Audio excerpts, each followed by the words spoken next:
पर पहला श्लोक क्या बोलना है? कराग्रे ये श्लोक बोलना है। कराग्रे वसते लक्ष्मी। कराग्रे का मतलब होता है उंगली का आगे वाला हिस्सा। किसका दर्शन होता है यहाँ पर? लक्ष्मी का। लक्ष्मी जी का। ठीक है। कर मध्य सरस्वती। हथेली के बीच में किसका हिस्सा होता है? सरस्वती माँ का। यहाँ पर कौन किसका दर्शन होता है? सरस्वती माँ का। कर मूले तू गोविंद। हाथ हथेली के निचले हिस्से में किसका दर्शन होता है? विष्णु जी का। प्रभात कर दर्शनम। सुबह सुबह उठकर इनके दर्शन करना चाहिए। ठीक है? ये श्लोक याद कर लो, बहुत ही अच्छा श्लोक है। मैं जब स्कूल में पढ़ती थी तो मुझे ना ये श्लोक बताए थे सर, लेकिन मुझे याद नहीं आता। तो मैं क्या कर रही थी उस टाइम, बस पहला लक्ष्मी जी होती है, यहाँ लक्ष्मी जी का दर्शन कर लो, फिर सरस्वती माँ होती है, यहाँ सरस्वती माँ का दर्शन कर लो, फिर विष्णु जी होते हैं, यहाँ विष्णु जी का दर्शन कर लो। श्लोक याद नहीं था तो ऐसे ही नाम लेके उनका याद करके उनको प्रणाम करती थी। फिर दूसरा क्या करना है आपको? धरती माँ को प्रणाम करना है। ठीक है? जमीन पर पैर रखने से पहले उनको क्या करना है? प्रणाम। समझ में आ गया? Yes ma'am. अब दूसरा देखो, जो इन पर कृपा करही जनु जानी। जनु जानी यहाँ पर भगवान को ले लो, राम सीता किसी को भी ले लो।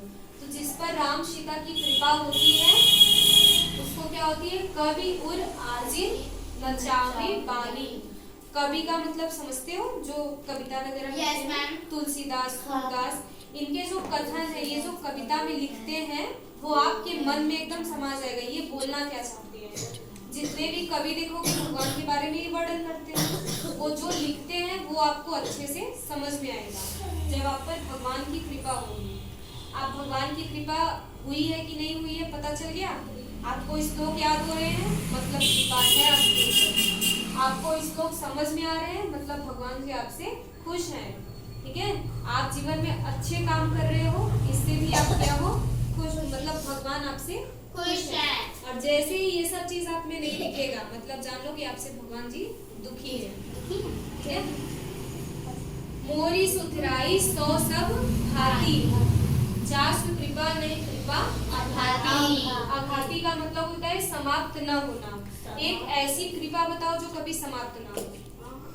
जैसे तुमको भगवान से मिल गए और तुम बोली कि मुझे कृपा करिए, तो कौन सा चीज मांगोगे?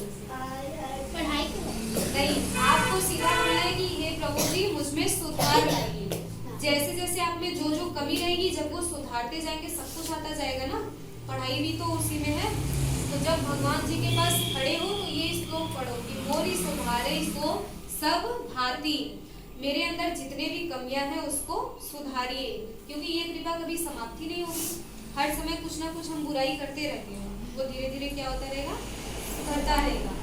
क्या हो गया है? ममता रथ सन ज्ञान कहानी। ममता रथ का मतलब होता है जिसे वस्तुओं में प्रिय हो, जैसे अच्छा लगना, अच्छा अच्छा चीज करना, वो फिर उसके आगे ज्ञान की बातें कहोगे तो उसको अच्छा नहीं लगेगा। अब जैसे इस टाइम पे काफी बच्चे खेल रहे हैं, आप लोग श्लोक पढ़ रहे हो, पसंद है श्लोक पढ़ना? यहाँ आते हो तो थोड़ा बहुत तो पसंद होगा तभी तो आते हो। बाकी लोग तो खेल रहे हैं ना, उनसे अलग हो। अब उनको उनके सामने जाके श्लोक जो याद किए सुनाओगे तो कहेंगे हटो ये सब क्या सुना रहे है ना। तो उनके आगे सब क्या है? ये सब ज्ञान कहानी है, बेकार है। ठीक है? अति लोभी सन विरति बखानी। लोभी का मतलब क्या होता है? मार देंगे गुड़िया को, दोनों लोग मार खाओगे। लोभी का मतलब क्या होता है? लालच। जिसके अंदर लालच है उसे वैराग्य नहीं खाएगा। वैराग्य मतलब साधु संतों का जीवन उसे नहीं खाएगा। परहित सरिस धर्म नहीं भाई। सबसे बड़ा धर्म क्या होता है? दूसरों की भलाई करना। सबसे बड़ा धर्म दूसरों की भलाई करना। पर पीड़ा सम नाही अधमाई। जो दूसरों को पीड़ा पहुंचाते हैं उनसे बड़ा नीच या उनसे बड़ा बुरा इस दुनिया में कोई भी नहीं है। सबसे बुरा इंसान कौन है? जो दूसरे दुख देता है। दूसरों को दुख देता है। सबसे बड़ा धर्म क्या है? जो